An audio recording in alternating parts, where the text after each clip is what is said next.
LEX Kidney Care is now open. If you're suffering from kidney stones, hypertension, or kidney failure, contact the team at LEX Kidney Care. They specialize in the treatment and management of kidney diseases ranging from prevention and medication to replacement therapy. Whether you need in-office, outpatient, hospital, or dialysis care, they'll coordinate all your kidney care needs and work with your providers. Let the experts at LEX Kidney Care take care of you today. Visit online or call 859-785-3828 for more information. Then we come to water diuresis. What happens in water diuresis? In water diuresis, you can have primary polydipsia, or what we refer to as psychogenic polydipsia. And it's very common in patients who are middle-aged, really anxious all the time, or on some form of psychiatric condition, or patients that have hypothalamic lesions in situations like sarcoidosis.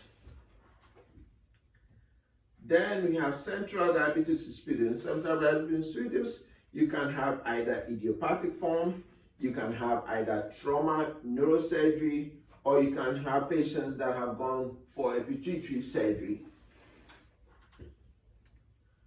Other forms of central diabetes insipidus, other causes like hypoxic situations or ischemic encephalopathy.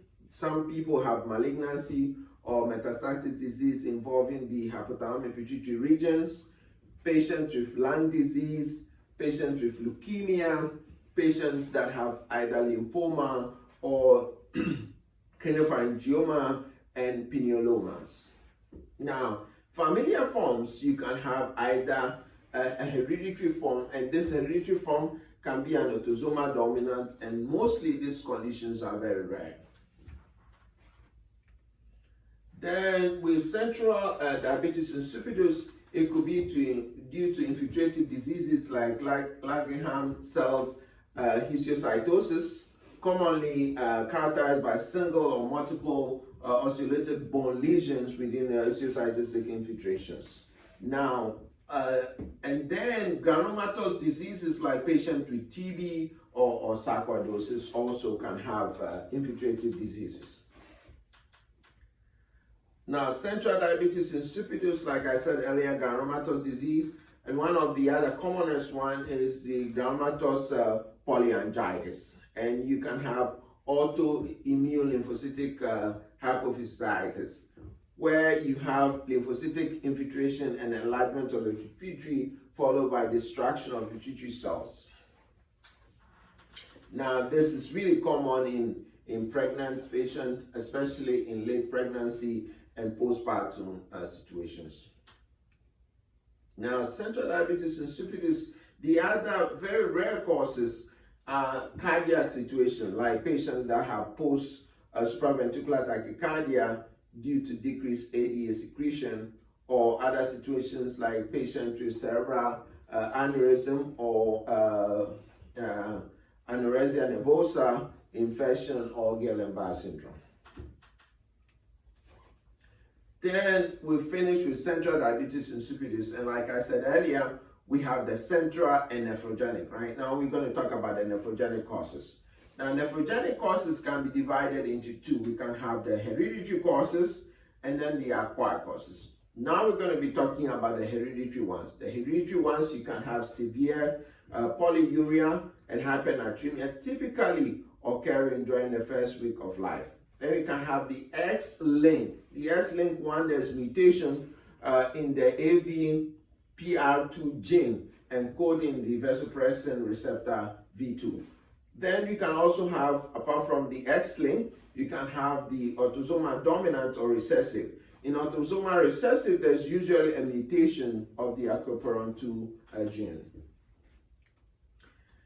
Now we talk about the hereditary forms, right? So we're going to talk about the acquired form. The acquired forms may be as a result of drug use, and the commonest drug that we encounter with this situation is chronic lithium use or democlocycline. Now, you can also have electrolyte disturbances like hypercalcemia or hypokalemia that can lead to a nephrogenic diabetes insipidus. So this is usually very common on the board, where they present a case of nephrogenic diabetes insipidus, but the only thing they give you, the clue, is that the patient has hypocalcemia. And so in that case, one of the commonest cause is hypercalcemia. Now, conditions leading to medullary gradient concentration is what I talked earlier. And with that, one of the things we talk about is sickle cell disease or patient with sickle cell trace or protein malnutrition.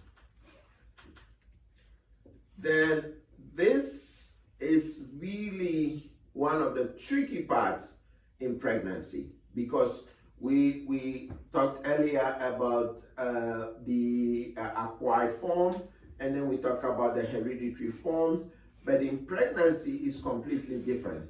In pregnancy, what is happening is that the placenta produces what we refer to as vasopressinase. Vasopressinase would destroy or degrade the ADH, so you don't have enough of it. And so we have patients that usually have either preeclampsia or have twins or triplets, or who develop this form of as diabetes insipidus.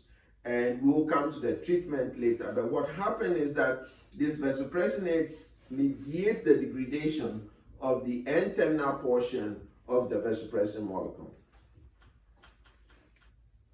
Then, what other causes? If it is due to solutes, it may be either electrolytes involved or non-electrolytes.